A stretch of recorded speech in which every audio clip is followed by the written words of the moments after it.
Filipi pasalnya yang keempat, ayatnya yang keempat sampai dengan ayatnya yang kesembilan. Bersukacitalah senantiasa dalam Tuhan. Sekali lagi kukatakan, bersukacitalah. Silakan. Hendaklah kebaikan hatimu diketahui semua orang. Tuhan sudah dekat. Janganlah hendaknya kamu khawatir tentang apapun juga, tetapi nyatakanlah dalam segala hal keinginanmu kepada Allah dalam doa dan permohonan dengan ucapan syukur. Damai sejahtera Allah yang melampaui segala akal akan memelihara hati dan pikiranmu dalam Kristus Yesus. Jadi akhirnya saudara-saudara, semua yang benar, semua yang mulia, semua yang adil, semua yang suci, semua yang manis, semua yang sedap didengar, semua yang disebut kebajikan dan patut dipuji, pikirkanlah semuanya itu sama-sama. Dan apa yang telah kamu pelajari, dan apa yang telah kamu terima, dan apa yang telah kamu dengar, dan apa yang telah kamu lihat padaku, lakukanlah itu. Maka Allah sumber damai sejahtera akan menyertai kamu.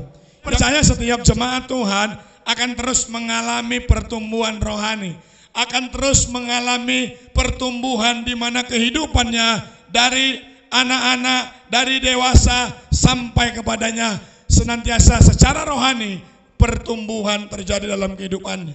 Nah saudara, saya kasih tema pada pagi hari ini adalah mengalami sukacita sejati. Ada banyak orang, sukacita itu adalah sebuah keadaan dalam hidupnya. Sukacita itu ketika mendapat sesuatu yang baik menurutnya. Sukacita itu adalah ketika sesuatu yang dia harapkan lalu terjadi, sesuatu yang dia inginkan lalu diberikan, sesuatu yang dia doakan lalu dijawab, maka timbullah sukacita. Saudara, tentu sukacita yang sejati bukanlah apa yang dunia definisikan tentang sukacita. Apa yang banyak orang definisikan, berikan definisi tentang sukacita. Kita belajar dari Filipi pasal yang keempat. Bagaimana sukacita sejati itu bukan karena keadaan. Sukacita sejati bukan karena situasi. Tapi karena pengalaman kita dengan Tuhan yang membuat kita tetap sukacita. Makanya kita bilang begini, tetaplah bersukacita. Kenapa? Karena Tuhan tahu, tidak selamanya keadaan kita baik-baik saja, betul? Betul tidak? Nggak selamanya dompet saudara tebal, iya kan? Kadang dompet tebal, isi kosong, ya kan? Dompet boleh tebal, isi kosong. Jangan sampai sukacitamu tergantung keadaan. Jangan sampai sukacitamu bergantung kepada situasi yang saudara alami. Kita akan belajar saudara, bagaimana orang-orang percaya, bagaimana anak-anak Tuhan mengalami sukacita yang sejati. Yang pertama saudara, kebenaran yang pertama, kita bisa berbuat baik. Katakan sama-sama, berbuat baik. Saya percaya bahwa keselamatan sudah saudara terima, amin. Saudara berbuat baik bukan untuk supaya selamat. Saudara melakukan kebaikan bukan supaya nanti saudara diselamatkan, tidak. Saudara sudah terima keselamatan itu. Saudara sudah memperoleh keselamatan itu. Untuk itu buahnya saudara harus berbuat baik. Setelah saudara terima keselamatan, saudara harus berbuat baik, katakan amin. Karena perbuatan baik tidak dilandaskan dengan keterpaksaan. Jangan kita berbuat baik karena terpaksa, melainkan dengan tulus hati, dengan rasa yang tulus, sikap yang tulus, kita terus melakukan kebaikan. Terus berbuat baik. Karena untuk itulah kita dipanggil. Untuk itulah kita terus mengerjakan, sehingga lewat perbuatan-perbuatan baik kita, nama Tuhan dipermuliakan. Amin. Saudara tinggal di sebuah kota di mana orang-orang Kristen banyak, di mana orang-orang percaya banyak, ya kan saudara? Padahal Tuhan bilang bahwa kita ini yang terang harus muncul di tengah-tengah kegelapan. Kalau biasanya terang ketemu terang jadinya apa Bapak Ibu? Terang ketemu terang jadinya apa? Silau. Iya kan? Garam ketemu garam jadinya apa? Darah tinggi. Garam ketemu garam jadinya gudang garam. Kebanyakan garam jadi darah tinggi. Darah tinggi stroke. Lalu setelah stroke stop. Jadi perbuatan baik kita harus kita pancarkan, kita berikan kepada orang-orang lain. Sehingga lewat apa yang kita kerjakan, nama Tuhan dipermuliakan. Amin. Apa yang kita kerjakan, kehidupan kita terus menjadi berkat. Teruslah berbuat baik, teruslah mengerjakan kebaikan. Dari kebaikan satu kepada kebaikan yang lain. Dari kebaikan yang satu kepada hal-hal yang lain. Sehingga perbuatan baikmu orang bisa nikmati. Perbuatan baikmu orang-orang di sekitarmu bisa rasakan. Karena untuk itulah kita terus menjadi berkat. Itu yang pertama, saudara. Lalu yang kedua, bicara mengalami sukacita yang sejati, kita bisa berdoa penuh syukur. Katakan sama-sama berdoa. Kapan terakhir saudara berdoa? Hah? Kapan kita terakhir berdoa? Iya, tadi barusan. Jangan bingung ya. Kapan terakhir saudara baca Alkitab? Barusan. Apakah hanya karena di gereja baca Alkitab? Apakah karena di gereja saja baru berdoa? Tentu tidak. Amin saudara. Ya. Nah, berdoa seringkali orang salah mendefinisikan apa itu berdoa. Apa itu doa? Doa itu satu arah atau dua arah? Halo Bapak Ibu? Berdoa itu kira-kira satu arah atau dua arah? Hah? Yang bilang satu arah angkat tangan. Turun. Yang bilang dua arah angkat tangan. Yang gak ngerti bahasa Indonesia angkat tangan. Satu arah atau dua arah kah? Berdoa. Seringkali orang Kristen berdoa itu cuma satu arah. Dia cuma datang kepada Tuhan memberikan permohonan, menyampaikan permohonan. Doa itu Bapak Ibu, itu dua arah.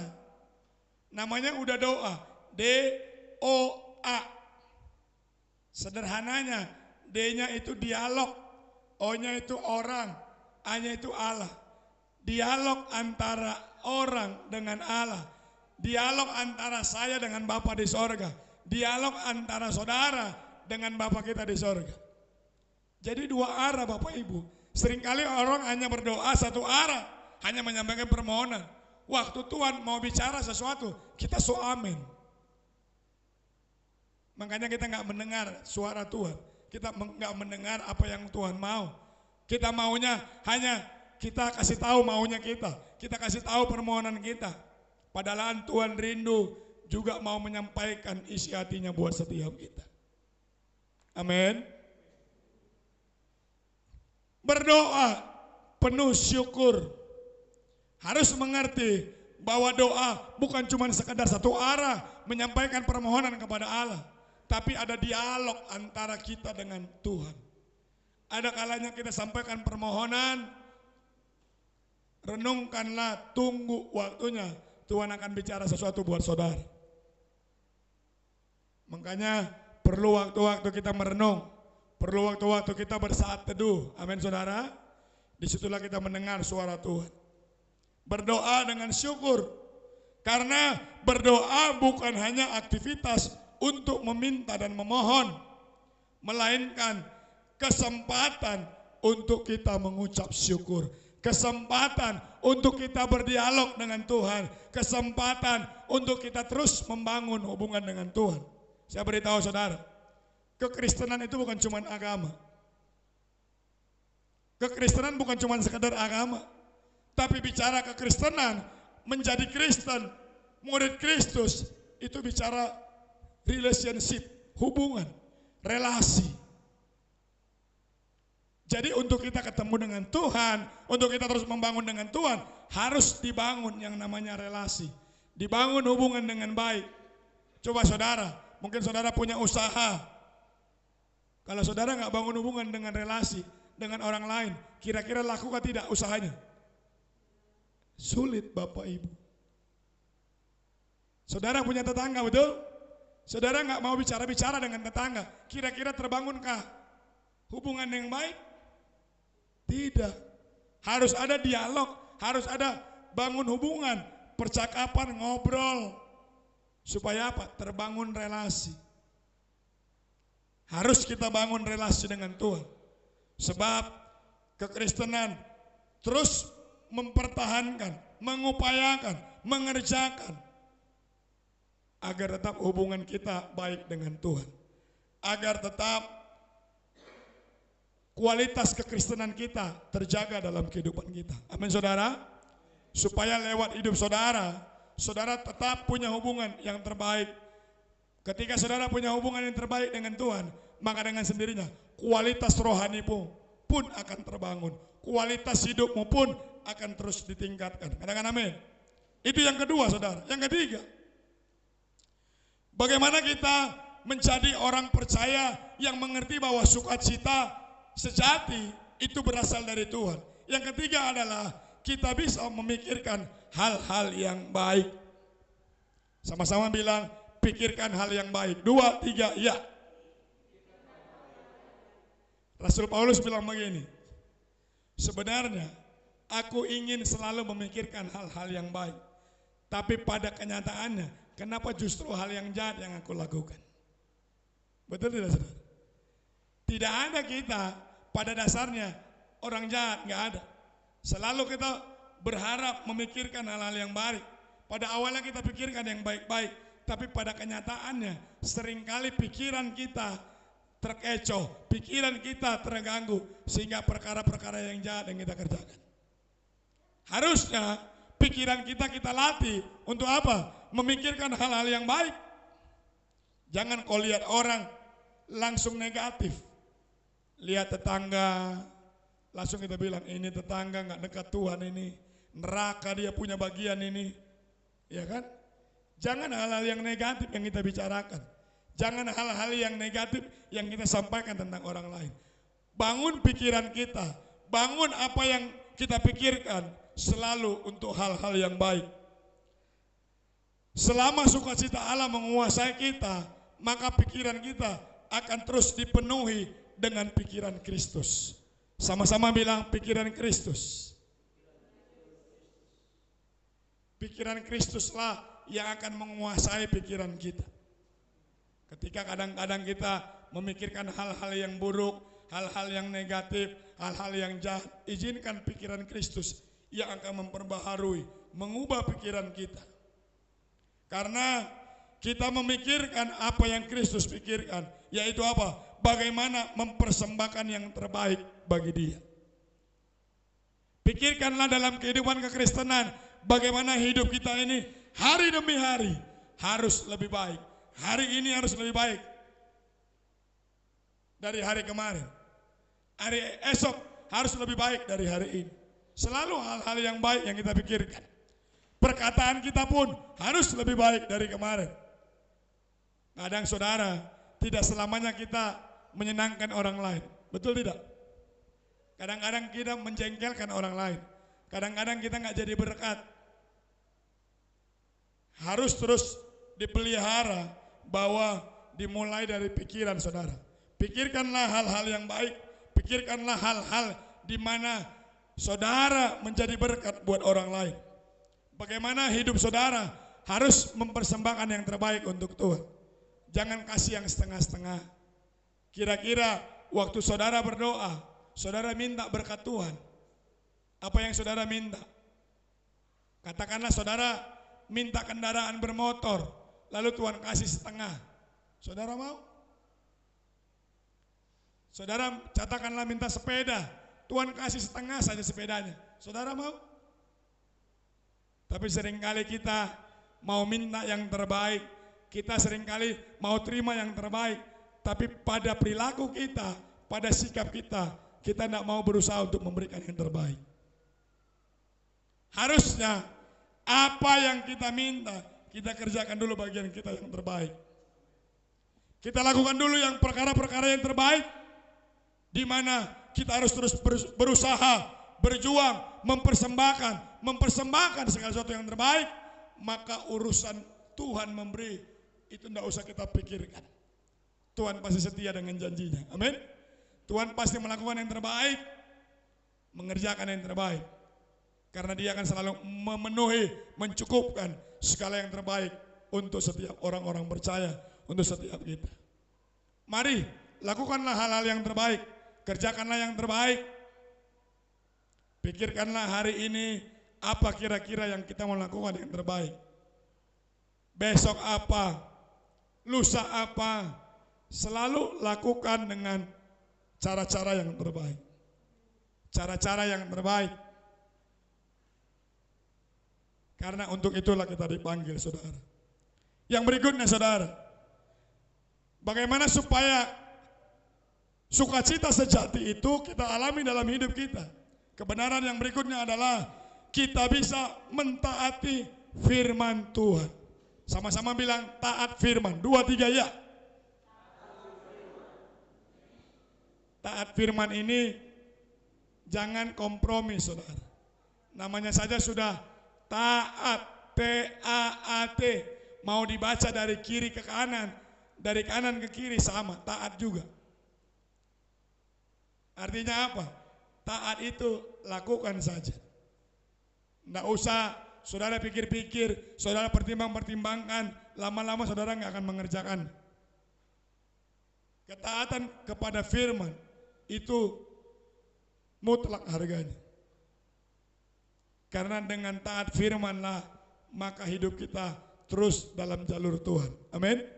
Taat firman-lah maka kehidupan rohani kita terus sesuai dengan apa yang Tuhan kehendaki. Taat selalu, saudara. Jika sukacita meluap senantiasa dalam hati kita, maka melakukan firman Tuhan bukanlah perkara yang sukar. Kenapa? Karena sukacita itu selalu ada dalam hidup saudara. Ketika saudara hendak melakukan firman Tuhan, saudara dengan suka hati, dengan rela mengerjakannya. Jangan dengan terpaksa.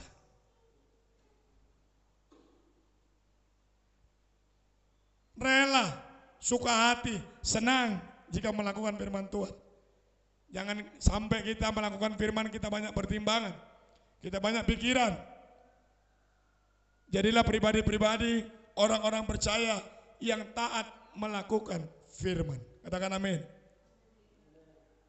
Jangan dengan terpaksa, saudara. Iya kan? Saudara bersyukur bahwa kekristenan hari-hari ini, ketaatan orang-orang percaya hari-hari ini terus semakin meningkat, saudara. Apalagi di masa-masa pandemi. Saya tidak tahu situasi pandemi dulu di Atambua seperti apa. Yang pasti di kota-kota besar itu menyeramkan, saudara. Sangat menyeramkan, horor. Saya pikir dulu orang-orang percaya akan egois, kepentingan diri sendiri. Kita melihat di beberapa tempat, justru karena pandemi, orang-orang percaya semakin saling menguatkan satu dengan yang lain. Orang-orang percaya saling tolong menolong, saling mensupport satu dengan yang lain. Karena memang untuk itulah kita dipanggil. Jangan sampai kita ada di sebuah lingkungan orang-orang percaya malah cuek satu dengan yang lainnya, nggak peduli satu dengan yang lainnya. Taat firman itu harus kita kerjakan dalam hidup kita. Jangan pernah kompromi. Amin. Taat firman, sungguh-sungguh kerjakan. Terlebih saudara harus baca Alkitab tiap hari. Amin. Ingat lagu sekolah minggu? Baca kitab suci. Terus ternyata banyak alumni sekolah minggu di sini. Iya kan? Kalau mau tumbuh,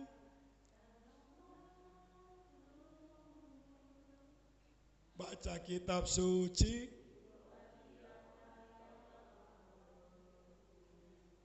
Ada orang percaya mau bertumbuh tapi tidak mau baca Alkitab. Kira-kira bisakah tidak? Halo?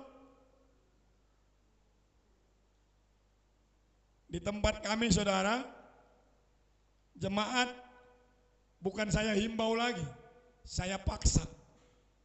Gimana caranya? Kita buat namanya gemar, gerakan membaca Alkitab tiap hari. Dalam satu hari baca Alkitab itu 5 pasal. 1 pasal pagi-pagi, 2 pasal siang, 2 pasal lagi malam. Lalu saya bilang supaya kau ingat baca Alkitab, no Bible, no breakfast. Jangan sarapan pagi sebelum baca Alkitab. Jangan makan siang sebelum baca Alkitab. Jangan makan malam sebelum baca Alkitab. Awal-awalnya jemaat mau muntah. Kenapa? Belum terbiasa. Ini tahun kedua kita lakukan gemar, gerakan membaca Alkitab tiap hari. Saudara, dalam kalau 5 pasal 1 hari, sekitar 6 bulan sudah habis itu Alkitab. Dari Kejadian sampai Wahyu, habis barang itu. Saudara, so baca Alkitab Kejadian sampai Wahyu kah? Oh sudah, Kejadian 1 pasal 1 ayat 1, Wahyu 1 ayat 1 pasal 1. Bukan begitu saudara, semua dibaca. Kejadian, Keluaran sampai terus, Perjanjian Lama, Perjanjian Baru, sampai akhirnya Wahyu. Harus kasih habis barang ini. Saya selalu bilang gini, seringkali jemaat Tuhan minta supaya hikmat Tuhan turun atas orang percaya. Saudara, gimana hikmat mau turun sementara kita jarang baca Alkitab? Kira-kira hikmat dari mana datangnya? Alkitab saja pun kita tidak baca. Mungkin saudara bilang begini, setiap saya baca Alkitab, saudara ngerti? Nggak ngerti, nggak paham. Emang saudara pikir lulusan teologi, magister teologi pasti ngerti semua itu Alkitab? Pendeta ngerti semua itu Alkitab? Tidak saudara. Sekalipun saudara belum ngerti hari itu, baca terus, baca terus. Suatu hari Tuhan akan kasih pengertian kepada saudara. Tuhan akan kasih hikmat saudara. Roh Kudus akan tolong saudara. Apa yang saudara tidak mengerti tentang firman itu, Roh Kudus yang kasih bantu saudara untuk mengerti. Sehingga mungkin bulan lalu saudara baca, hari ini mungkin saudara Roh Kudus berikan pengertian. Makanya perlu baca Alkitab tiap hari, supaya hidup kita hari demi hari selalu ada pengertian-pengertian yang baru yang Tuhan akan singkapkan. Ada pewahyuan-pewahyuan yang Tuhan akan nyatakan buat hidup saudara. Sehingga selalu punya kekuatan yang baru. Amin saudara. Kiranya sukacita sejati itu, saya berdoa, akan menjadi pengalaman dalam kehidupan setiap jemaat Tuhan di tempat ini. Jangan pernah hilang sukacitamu hanya karena keadaanmu yang kurang baik. Jangan pernah hilang sukacitamu hanya karena situasi yang gak bersahabat dengan engkau.